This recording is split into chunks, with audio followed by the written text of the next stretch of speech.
উচ্চ মাধ্যমিকের সকল শিক্ষার্থীকে আমার চ্যানেলে স্বাগত। আমি অসিত স্যার।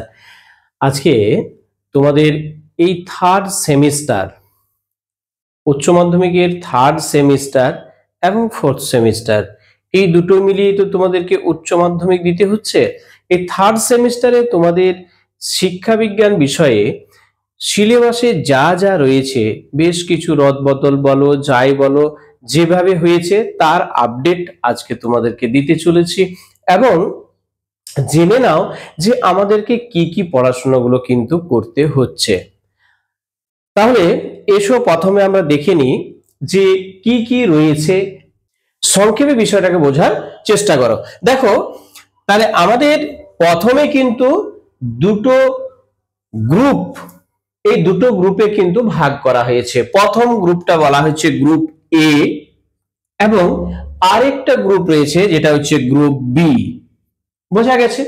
তো মূল যে আমাদের সিলেবাসটা, এই সিলেবাসটার মধ্যে দুটো গ্রুপে ভাগ করা হয়েছে।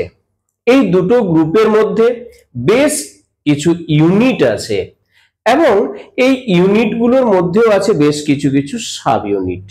আমরা প্রত্যেকটাই আলোচনা করব, কিন্তু গ্রুপ এ তে কি কি আছে এই বিষয়টা আমরা প্রথমে দেখে নিই। গ্রুপ এ তে দুটো ইউনিটে ভাগ করা আছে। প্রথম ইউনিটে আছে সেটা হচ্ছে স্বাধীনতার পরবর্তী সময়ে ভারতের শিক্ষা ব্যবস্থা।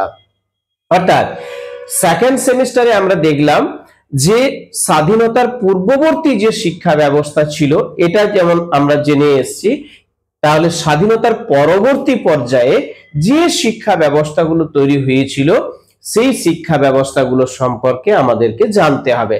কি কি ছিল এইগুলো সাব ইউনিটে তোমাদের দেওয়া আছে। যে স্বাধীন ভারতের শিক্ষা কমিশনের আমাদের প্রথম আছে বিশ্ববিদ্যালয় শিক্ষা কমিশন। এই বিশ্ববিদ্যালয় শিক্ষা কমিশনটা হচ্ছে রাধাকৃষ্ণন কমিশন, যিনি রাধাকৃষ্ণের সভাপতিত্বে এটা হয়েছিল বলে একে বলা হয় রাধাকৃষ্ণন কমিশন বা বিশ্ববিদ্যালয় শিক্ষা কমিশন। এটা কিন্তু তৈরি হয়েছিল মূলত উচ্চ শিক্ষার ক্ষেত্রে।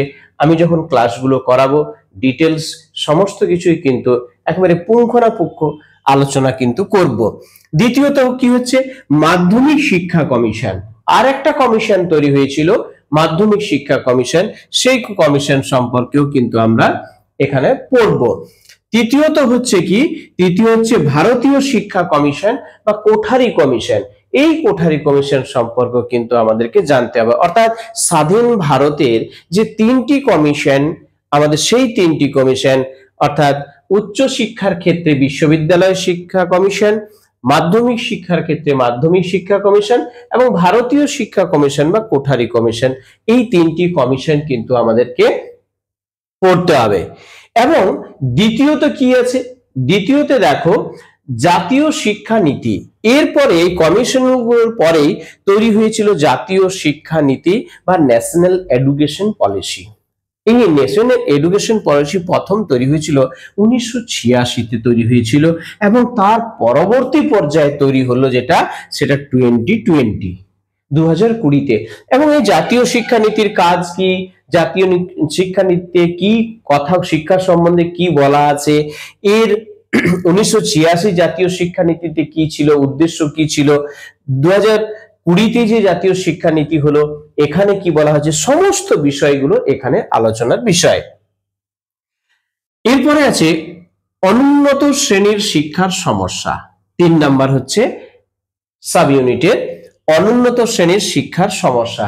যেমন ধরো এসসি এসটি, তারপরে প্রতিবন্ধী, এদের যে শিক্ষা ব্যবস্থাটা এবং অনুন্নত শ্রেণী শিক্ষার যে সমস্যাগুলো তৈরি হয়েছিল, তপশিলি জাতি, তপশিলি উপজাতি, এই বিষয়গুলো নিয়ে কিন্তু এখানে আলোচনা করা আছে।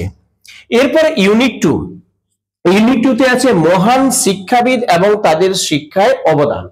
আমরা কয়েকজন সেকেন্ড সেমিস্টারে পড়লাম, ফুলের কথা জানলাম, সাবিত্রীবাই ফুলে, তারপরে বেগম রোকেয়ার কথা, স্বামী, তারপর তোমার রাজা রামমোহন রায়, ঈশ্বরচন্দ্র বিদ্যাসাগর, এই যে ভারতীয় যে বিভিন্ন শিক্ষাবিদেরা ছিলেন তার সম্বন্ধে আমরা জেনেছি। আরো কয়েকজনের জানবো আমরা, এবং সেটা প্রাচ্য এবং পাশ্চাত্য উভয়কে জানবো। কি কি আছে এসো জেনে নি। প্রথমে রবীন্দ্রনাথ ঠাকুর। তাহলে রবীন্দ্রনাথ ঠাকুরের কি জানবো? রবীন্দ্রনাথ ঠাকুরের জীবনী জানবো, তার শিক্ষার পদ্ধতি জানবো, তিনি শিক্ষা কি কি প্রয়োগ করেছিলেন, তার পাঠ্যক্রম কি ছিল, তার চিন্তা ভাবনা কি ছিল, তার দার্শনিক চিন্তা ভাবনা কি ছিল, সমস্ত বিষয়গুলো প্রত্যেকের, স্বামী বিবেকানন্দ, মহাত্মা গান্ধী, জ্যাক রুসো এবং জন ডিউ, এই পাঁচজনের সম্বন্ধে আমাদেরকে জানতে হবে। এই চলে গেল গ্রুপ এর থেকে ইউনিট 1 এবং ইউনিট 2, বুঝা গেছে? এখান থেকে আমাদের ইউনিট 1 এর এগুলো কিন্তু এই গ্রুপ এ থেকে আমাদের কিন্তু পড়তে হচ্ছে।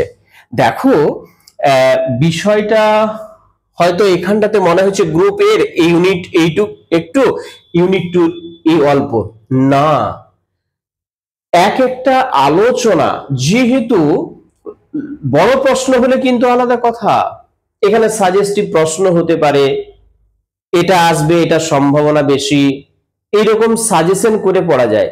কিন্তু যখনই তোমার এই শর্ট টাইপ প্রশ্ন, শর্ট মানে একেবারে এমসিকিউ, শূন্যস্থান কিংবা কলামস, স্তম্ভ মেলাও, কিংবা তোমার বিবৃতি ব্যাখ্যা, এই যে বিষয়গুলো থাকবে না, প্রত্যেকটা বিষয়ে যদি পুঙ্খানুপুঙ্খ তোমার জ্ঞান না থাকে এবং স্মরণে রাখতে না পারো, সেখানে কিন্তু ভুল করে আসবে। সব থেকে বিপজ্জনক হচ্ছে কিন্তু এই এমসিকিউ প্যাটার্নের যে প্রশ্ন, এই প্রশ্নগুলো হয়তো তোমরা আরো বিভিন্ন ধরনের পদ বা অপশন অবলম্বন করতে পারো, যার জন্য হয়তো বলছো যে আমরা একটু হল ম্যানেজ করে না হয়, হ্যাঁ এগুলো সম্ভব হয়, কিছু কিছু ক্ষেত্রে সম্ভব হয় না, বিষয়টা এরকম নয়।